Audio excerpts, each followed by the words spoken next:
12 ng Marso 2016, bandang 3:00 ng hapon sa National Highway ng Carmona, Cavite, nagsagawa ng routine checkpoint ang mga pulis matapos makatanggap ng isang anonymous tip. Ayon sa impormasyon, may daraang cargo truck na may kahina-hinalang laman. Hindi bago sa lugar ang checkpoint. Dumaraan ang mga truck na may dalang gulay, frozen goods at iba pang produkto mula Hilaga patungong Maynila. Ngunit sa araw na yon, mas naging maingat at mabusisi ang mga pulis. Ilang minuto ang lumipas, isang puting 10-wheeler truck ang dumaan. Tugma ito sa deskripsyon ng impormante. Parehong plate number at kulay ng container. Maayos ang dokumentong ipinakita ng driver. Nakasaad sa papeles na frozen products ang karga at patungo ito sa isang warehouse sa Manila. Kalmado ang driver at ang pahinante na kinilalang si Arman Dulatre at Denver Zoniega. Walang bakas ng kaba sa kanilang kilos, ngunit ayon sa utos ng nakatataas, kailangang buksan ang kargamento. Sa likod ng truck ay may malaking industrial freezer. Nang buksan ang pinto, agad na sumalubong ang matapang na amoy ng kemikal. Hindi karaniwang amoy ng frozen meat o seafood. Pag-angat ng metal latch at pagbukas ng freezer, tumambad ang eksenang hindi nila inaasahan.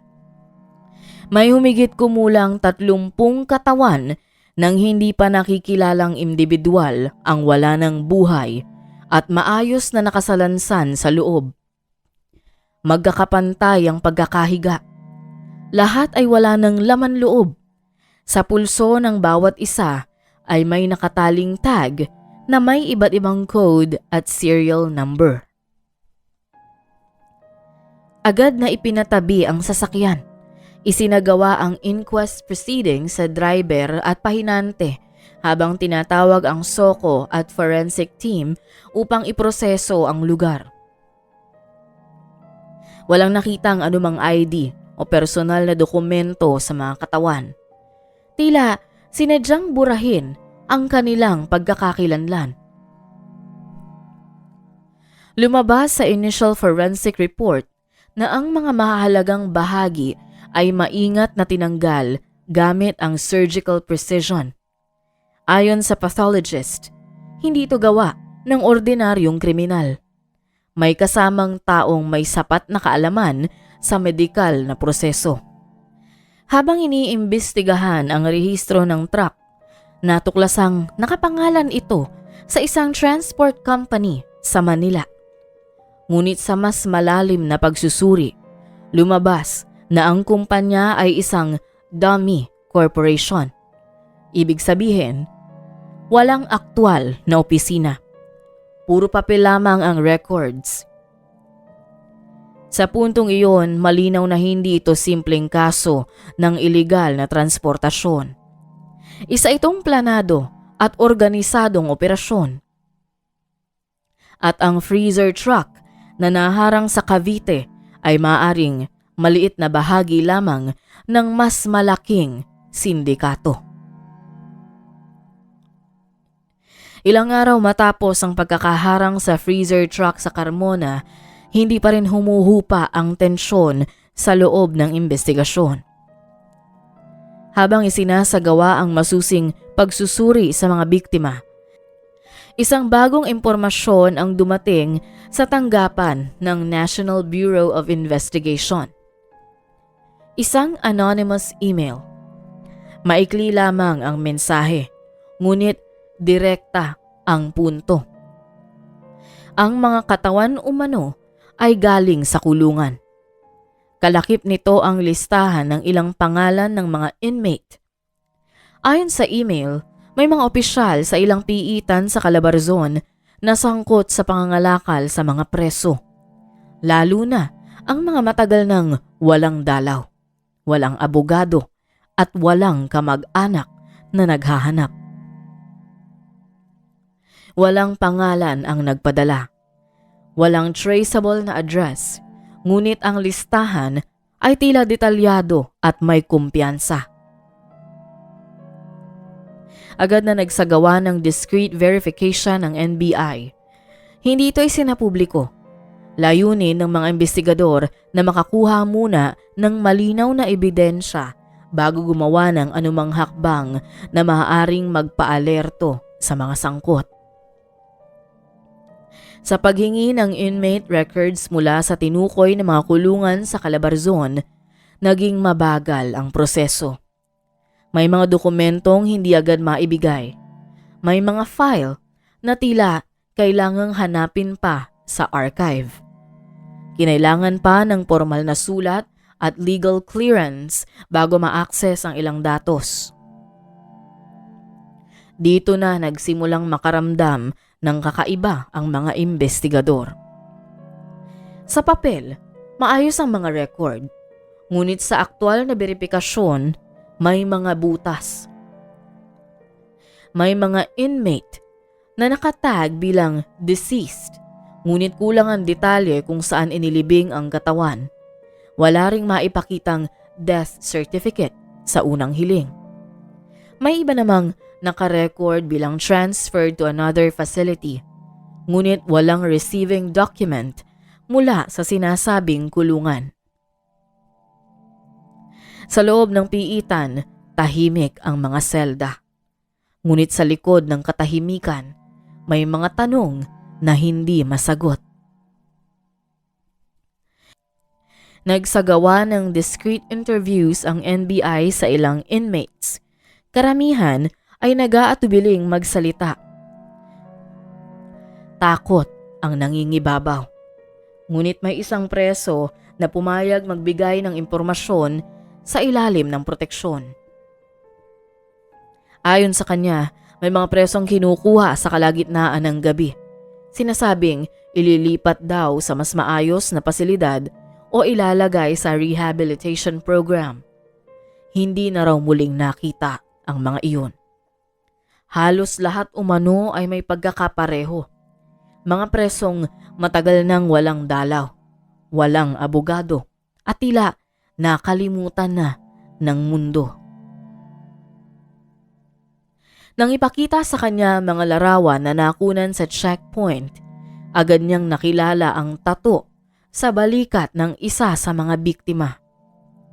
Dati raw niya itong kasama sa selda na kinilalang si Gregorio Lapus, 32 anyos.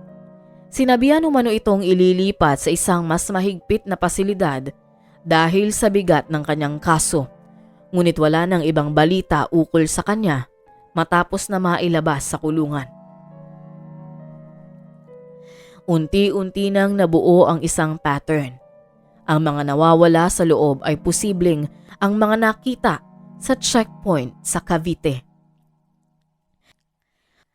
Sa isang confidential meeting, may isang miyembro ng custodial staff ang palihim na lumapit sa mga investigador at nag-request na gawing anonymous.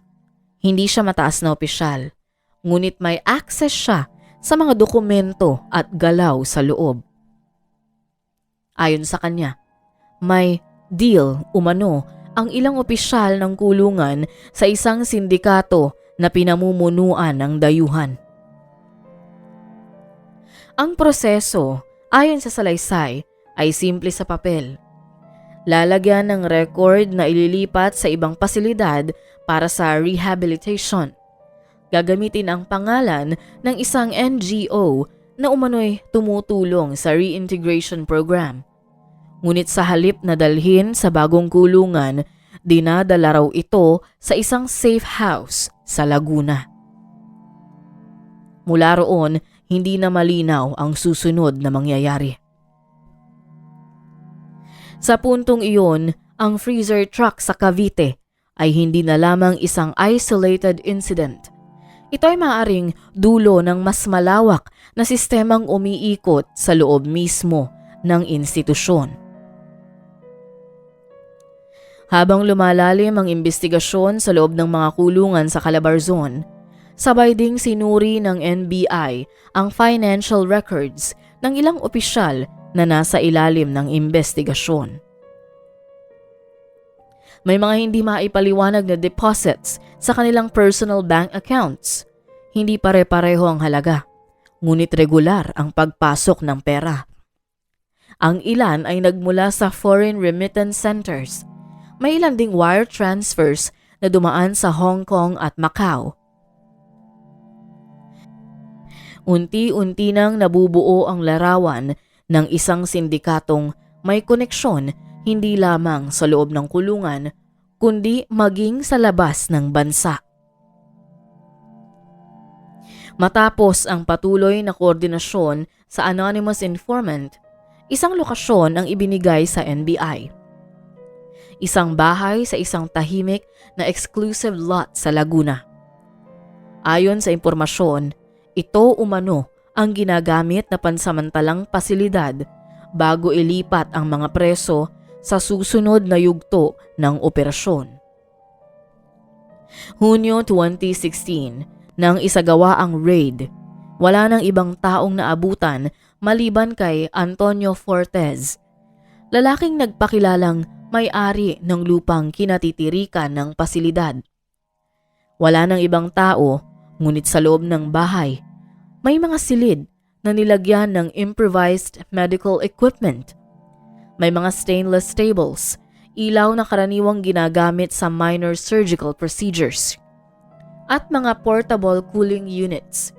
May mga kahon ng medical supplies na walang malinaw na dokumentasyon. Sa isang maliit na kwarto sa likod, may natagpo ang mga lumang inmate uniforms at personal na gamit, tsinelas, lumang damit. Walang inmate na natagpuan sa safe house, ngunit sapat ang mga ebidensya upang patunayan na ginamit ito sa isang operasyon na may malinaw na organisasyon. Ilang araw matapos ang raid, nagpa siyang magsalita si Antonio. Sinabi niyang inupahan ng malaking halaga ang kanyang lupa ng isang grupo ng Chinese na sinabing magtatayo lamang ng frozen goods company sa lugar, ngunit huli na nang malaman niyang iba pala ang gagawing operasyon. Binantaan din umano siya na may mapapahamak kung magsasalita o mangingialam, kaya pinili niyang manahimik ng ilang taon. Humingi ito ng proteksyon kapalit ng kanyang salaysay. Ayon sa kanya, dinadala sa bahay ang mga presong Pilipino kapalit umano ng 80,000 piso kada individual. Maliit na halaga kung ihahambing sa kita ng sindikato sa labas ng bansa. May mga mobile surgical units na pinamamahalaan umano ng mga medical personnel mula sa iba't ibang bansa. Lahat ay mabilis at planado. Matapos makuha ang kailangan mula sa mga biktima, agad itong inilalagay sa portable cooling systems. Pagkatapos, inililipat ang mga ito sa mas malalaking container at inilalabas ng bansa sa pamamagitan ng legal-looking cargo shipments. Nakadeklara bilang laboratory supplies of frozen biological materials. Sa puntong ito, naging malinaw na ang freezer truck na naharang ay bahagi lamang ng mas malawak na operasyon na nagsimula pa umano noong 2013. Habang kinukumpleto ang ebidensya mula sa safe house, isang pangalan ang paulit-ulit na lumitaw sa intelligence reports. Si Chang Liwei, isang Chinese national na matagal nang minomonitor dahil sa koneksyon sa illegal organ trade sa Asia. Hindi siya direktang nakalagay sa mga dokumento sa Pilipinas, ngunit may mga dummy companies at transport firms na may kaugnayan sa kanya sa pamamagitan ng third-party incorporators. Sa likod ng mga papeles at pekeng korporasyon, unti-unting lumitaw ang anino ng isang dayuhang utak ng sindikato. At habang dumarami ang ebidensyang nakakalap, mas nagiging malinaw na ang operasyon ay hindi lamang lokal. Ito ay bahagi ng isang international network. Matapos maipon ang sapat na dokumento mula sa safe house at sa mga financial records, naghanda ang NBI at CIDG para hulihin ang ilang Pilipinong may malaking partisipasyon. Hinuli at isinailalim sa kustodiya ang 3 opisyal, 2 dating warden at isang administrative officer na may hawak ng inmate records at transfer documents. Sa pagsusuri ng computer files, may mga naka-encrypt na dokumento at spreadsheet na naglalaman ng mga code na kahalintulad ng nakita sa mga biktima sa truck. Sa hiwalay na operasyon, sinuri din ang rehistro ng isang NGO na nakapangalan sa Rehabilitation at Medical Outreach. Sa papel, ito ay lehitimo, ngunit sa aktual na verifikasyon, lumabas na rehistrado ito gamit ang mga pekeng incorporators at walang aktwal na opisina. Ang NGO ay ginagamit na panangga upang gawing legal ang mga transfer ng mga preso. Habang lumalawak ang kaso, isang foreign national na nasa Hong Kong ang nagbigay ng sworn statement sa pamamagitan ng international coordination. Ayon sa kanya, bahagi lamang ang Pilipinas ng mas malaking network na kumikilos sa iba't ibang bansa sa Asia. Isinampa ng Department of Justice sa mga kasong trafficking in persons, multiple counts of murder at paglabag sa Republic Act 9208 laban sa mga opisyal ng kulungan at kanilang mga kasabwat. Sa loob ng sistema na dapat sanay nagpoprotekta at nagre-rehabilitate, may mga taong nananamantala ng mga taong walang boses kapalit ng pera. Habang isinasagawa ang paglilitis laban sa mga naarestong opisyal, mas lalong tumutok ang investigasyon sa pangalang matagal nang lumilitaw sa intelligence reports, si Chang Liwei. Sa tulong ng Bureau of Customs, sinuri ang mga kahinahinalang shipment na dumaan sa mga pantalan mula 2013 hanggang 2016. May mga medical containers na nakadeclare bilang laboratory supplies at frozen biological materials. Hindi lahat ay nabubuksan para sa masusing inspection dahil kompleto ang papeles.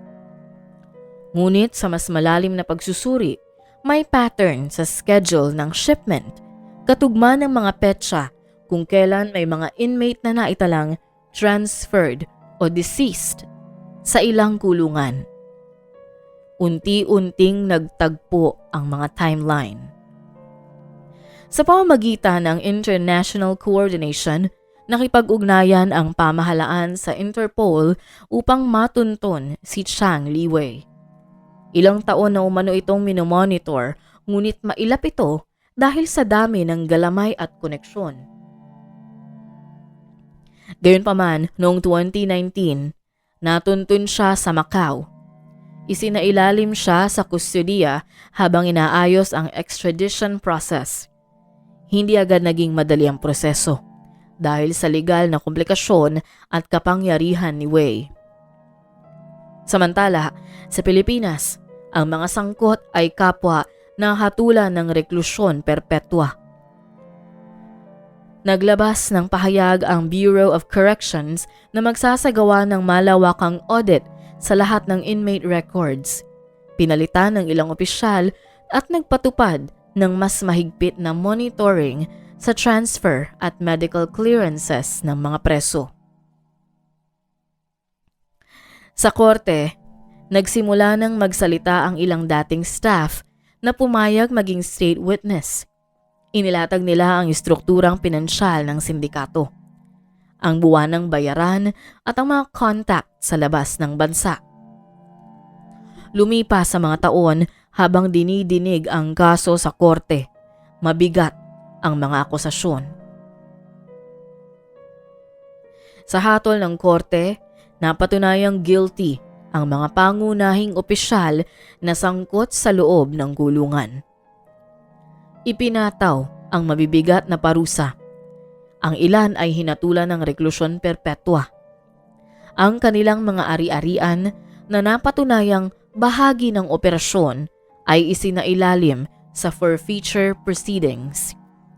Samantala, matapos ang mahabang proseso ng international coordination, isinailalim din sa paglilitis si Chang Li-wei, kaugnay ng kanyang papel sa network. Hindi naging mabilis ang proseso, ngunit naging mahalagang bahagi ito sa pagbuwag sa mas malawak na koneksyon ng sindikato sa Asia. Tuluyang nahatulan si Chang Li-wei ng pinakamataas na sentensyang pagbawi ng buhay noong 2023. Hindi man maibabalik ang buhay ng mga biktima, ngunit isa na ring hustisyang maituturing ang hatol na ito. Ngayon nahuli na ang mastermind sa kaso. Umaasa ang mga otoridad na tuluyan nang nahinto ang operasyon ng mga sindikato. Sa huli, malinaw na ipinapakita ng kasong ito kung gaano kadelikado ang ating mundong ginagalawan sa kasalukuyan. Dahil ang kasamaan ay walang pinipiling panahon at lugar, kasarian o katayuan. Kaya't manatili sana tayong mapagmatsyag upang maging ligtas sa mga taong handang gawin ang lahat kapalit ng pera.